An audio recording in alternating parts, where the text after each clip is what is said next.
Hi, I'm Michael Puъr, the author of Two Girls, a Clock, and a Crooked House, and I'm honored to be asked to take part in World Read Aloud Day on behalf of my excellent Bulgarian publisher, ＫИБЕА.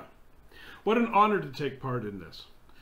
Today I'm going to share with you a little bit of Two Girls, a Clock, and a Crooked House, and here's what you need to know so that it will make more sense. Our heroes are two 10-year-old girls named Amy and Moo. And it's important to know that the girls can speak to each other telepathically. They can hear each other inside their heads.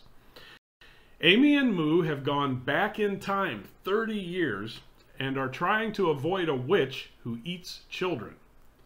Unfortunately, they have been attacked by bullies and left tied to trees with their mouths taped shut, left for the witch to find.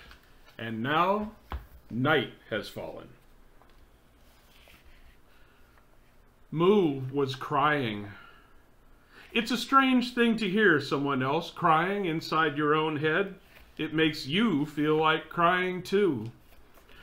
So they both cried. And because they were two very exhausted girls, they soon cried themselves to sleep, where they shared fitful dreams and blurry mutterings. Amy woke suddenly. It wasn't like one of those things where you wake up and don't know where you are. She was immediately sharp and alert and remembered everything and was just as scared as she had been before.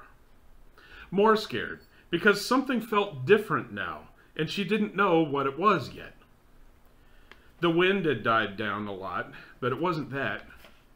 The moon had come up, and the woods now had shapes and shadows made of dark and moonlight. Overhead, chimes stirred and sang. Musical stars fell.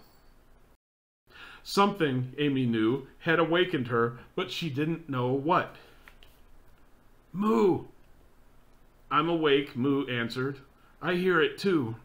Hear what? Branches creaked. An owl hooted. There's something out there. Amy wished Moo hadn't said that. There are lots of noises, Amy said. It could have been just about anything, but as soon as she spoke, Amy felt it. For the first time in her life, she knew what it felt like to know she was being watched. Just as surely as she knew when she was eating a ham sandwich or when her feet were touching the floor, she knew something was looking at her.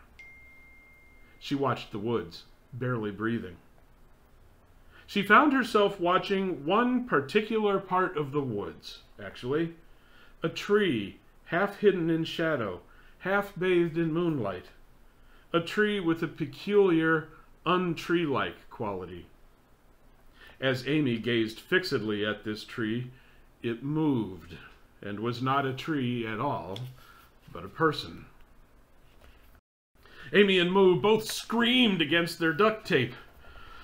It was a tall woman in silhouette, with a broad-brimmed hat, with a walking stick and a basket. Pretty definitely a witch.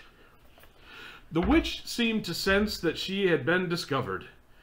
She took 2 long strides through dead leaves, making almost no sound at all, and stood right in front of the girls. Amy's nose was running now, and she feared drowning. It seemed as if every system in her body had revolted.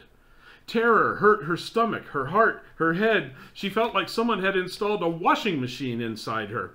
She thought she'd rather just die than feel this way much longer, and as she thought this horrid thought, the witch reached out with spidery fingers for her face.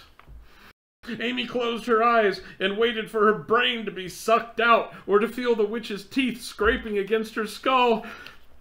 She didn't feel those things. She felt something fiddle with the duct tape on her cheek and then yank the tape off in one firm stroke. Ow! She thought. Oh, crap, thought Moo. You're dead. I'm next. Are you dead?